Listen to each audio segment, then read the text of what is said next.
We're out here at Grand Park, and it looks like nothing's getting done, right? Colts, where are they? Well, they're working. They're going through walkthroughs, film study, class stuff, all of that to make sure that on September 11th, they're ready to kick the living hell out of the Houston Texans, which they better do.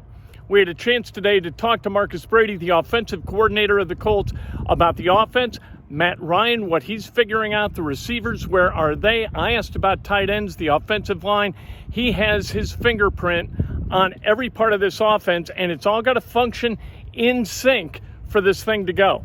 And if it goes, Colts have a chance to be pretty good. What are the basics that you're looking for? First thing's effort. Just going out there. I want to see guys flying around, finishing plays. Our line's getting down the field, which is good to see. For the most part, our guys, there's not a lot of mistakes out there, and so it was good to see. Coming off from the 6-week layoff here, getting right into it. These guys are locked in. So I know they've been studying during that time. Besides training, and just seeing these guys flying around is the first thing I want to see. A lot of guys are talking about the tempo in practice, and Matt Ryan sort of pushing that. Do you like that, the speed that they're going at, and how does that kind of help you guys right now? I love it because it gives them that game speed mentality feel. Right? It's no time to think. Don't worry about the last play. Let's just move on, get going. We're coaching when we get to the film room. So I just love we're able to get all these reps in and then maybe have a little bit extra time, especially during the walkthrough, where we're able to sneak some more reps where we didn't even script it. And then so we're just getting a little bit more reps and more plays for us to coach off. Marcus, we talked to JT about coming off the year, he said, and again, it's just his third year. What's next, or is it just more or more of the same? How do you approach that? Well, he's always going to sharpen his knife. He's trying to get better. Obviously, he's still young in his career. But I mean, for him, it's all about consistency. To be a great player in this league, you can't just do it 1 year, 2 years. You just want consistent, and you want to see consistent growth, which he's shown. I mean, coming in here, even in the offseason, but now coming here, he looks great. He's running around, flying around. The mental aspect of it, he's picking up quicker, decisions are quicker, so it's good to see. How do you like that competition behind the 3 or 4 guys that look like they got potential? And there's some good backs. Chris and his staff done a great job of giving us guys to be able to evaluate, and we'll see how it plays out. We're still early. We finally put on the pads tomorrow, so we're kind of get a better feel for those guys tomorrow. As a staff, have you guys talked about how to keep his carries from getting out of control? I think everyone kind of knows the correlation between those huge carry seasons and what happens to running back after that. So is that something you guys have talked about, how to keep his carries under control during the season for his health? We've had some brief conversations in the offseason about it. We have a ton of weapons, and I know we're going to try to do a great job of just spreading around. Getting Naheem some touches. Obviously, in the pass game, Matt's going to do a great job of distributing the ball to our guys, all our tight ends. Very talented, and then obviously pitting our receivers. We got guys that we can spread the ball around. That'll kind of eliminate, as long as we're executing on offense, putting the points, then we kind of eliminate some of those extra touches for JT there. Maybe more like the first half of last season in terms of his touches, before it got to 29, 28, that kind of carries. You prefer not him to get up there above 25, but every game is going to be different. It could be a rain game, could be a snow game, or he may have to feed him. He puts up 5 touchdowns, we'll take that. You have to remind yourselves as a staff of those things you talked about, and trying to manage those touches, because he's proven he can handle them too, right? So is there like a temptation there, and does it push and pull a little bit? A little bit, yeah. And that's on us as coaches. We've got to kind of handle that. Yes, even though he's having success that game and we're feeding him, we have to be responsible enough to understand that there's a bigger picture beyond that one game. That we got a full season, we got a full career for him. So we got to be disciplined in that aspect. You mentioned, with that running back battle kicking up, after you guys get pads, is that when we'll start to see a little bit more rotation in personnel groupings in practice as you guys compete? Because you guys are kind of in a ramp-up spot right now. I feel like we're switching up a lot of personnels right now. Getting both JT and Naheem on the field at the same time. Naheem's in different spots. We're getting some personnel where we're getting all 3 tight ends in the game. So I think we're doing a great job of mixing it up throughout the group. So.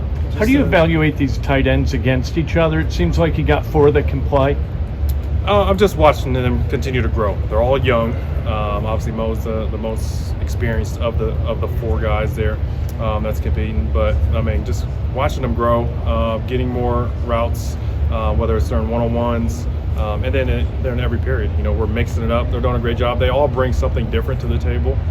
So we're just trying to use their strengths, and then just continue to grow from their weaknesses as well. What do you think it's like when Naheem and Jonathan are on the field at the same time for defense? I think it's tough on them. It was funny. We were just talking about as a play out there and walkthrough today.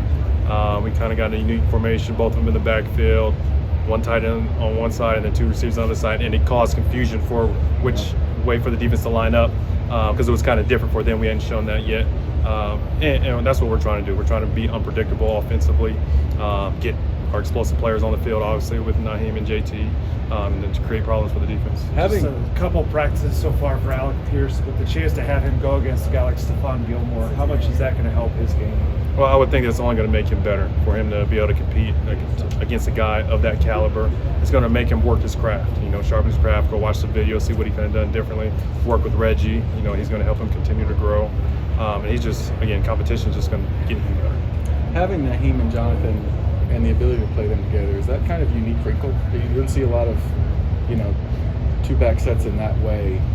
So much is one back right now. Right, it is. And the ability that Naheem has to be able to line up the backfield to take carries in between the tackles helps because now we can be multiple doing that.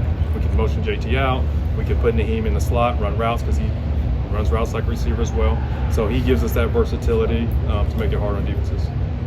So it's really Naheem's versatility that makes that work. It sounds like not to slight Jonathan. I mean, it may be less effective, I guess, without him being the versatile player that he is. Is that fair? Agreed. That's fair to say because obviously JT is going to be in the backfield for the most part. Right. We're spreading him out. He's very talented, outside. But Naheem's ability to play both essentially allows us to be a little bit more creative. Yeah. Seems like it's been a little while since we've seen sort of a full-speed Parris Campbell, but when he's out there and he's at his peak, what kind of extra element does that add to what you guys can do? That's what we've been looking for. We've been kind of waiting for him, get healthy, as he is. This is his year for to him to kind of show out. We're ready for that. He's been looking great. He had a great offseason. He's had a great few days here. He made some nice catches, run some great routes. You can feel his speed out on the field. So, we're excited about that, and, we're just continue to take it day by day. Do you feel like he and Matt Ryan have had a quick chemistry? It seems like they've really bonded fast. They have. Matt's done a great job, again, with all our guys, throwing extra, in the offseason. Over the summer, he got with some of our guys, and then here and there. And the biggest thing for him is Matt communicates what he wants. So, no mistake goes, uncoached there. So he's just coaching them up, and so they're getting on the same page a lot quicker. That's Marcus Brady. We say it all the time. 2 practices in, you got nothing but optimism, right? You got 44 days until the opening day of the 2022 season. This team has a chance to be pretty good. They have a chance, too, not to be so good. Last year, we thought that Carson Wentz was the answer and that the Colts were headed back to the playoffs. It didn't happen. This year, we think the same thing about Matt Ryan and the receiving core, which is going to be improved. Parris Campbell, a big part of that. We had a chance to talk to Parris Campbell today about his health, about his recovery, about the effect that the adversity has had upon him. Really, really good stuff with Parris Campbell. Good. First few days of practice seems like you guys are just moving really, really fast out there with Matt Ryan. So I know I'm sure you're happy to be back out there again. But what has this been like for you, just to be out there and the speed you're going at? Yeah, man, it's been fast. I tell you that. And I saw the quote that Frank said that we got the same amount of plays in, but finished 10 minutes early. Like, I think that's crazy. But no, like Matt's been just commanding the entire offense, and he's really been pushing the pace. One, I think that's getting us in great condition. But 2, also, I think it's going to be at our advantage come season time. So it's been good. You and him seem to have a decent early connection just a couple days in. I know did you throw with him in the offseason? Yeah. So we threw probably like 4 or 5 times before OTAs, and then after OTAs before camp, we threw like another three times. So yeah, we had a couple of good sessions in. And then just what is that process of building rapport with a new quarterback? And is it where you hoped it would be at this stage? Oh, absolutely. And I feel like it can continue to get better. Obviously, we're only in our second practice, so we got a lot more work to do. But I like where we're at right now. Parris, how have you emotionally navigated the last 2 years when you haven't been able to do what you do best? Yeah, it's been tough, but I think it's kind of set my mindset up for now. the position I am, like I'm in, like I just feel so blessed because not everybody gets an opportunity like this, and just my career thus far hasn't been what I've wanted it to be.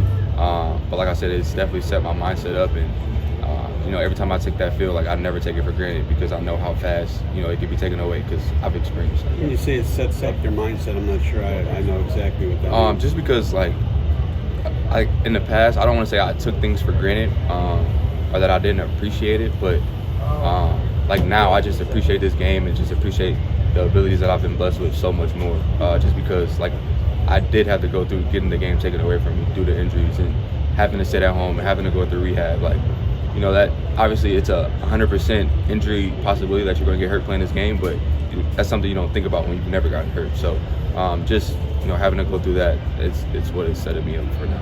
You mentioned how quickly it can be taken away, but you've got to know too from what you've seen is how quickly you can get it back. Absolutely. I mean, that's got to really drive you. Yeah, for sure. And shoot, just on that standpoint too, like I've been blessed to rehab through some serious injuries, and some of those injuries, some guys don't come back from. You know what I mean? So like I said, I've been blessed, man, and just the opportunity that I have now, like it's everything.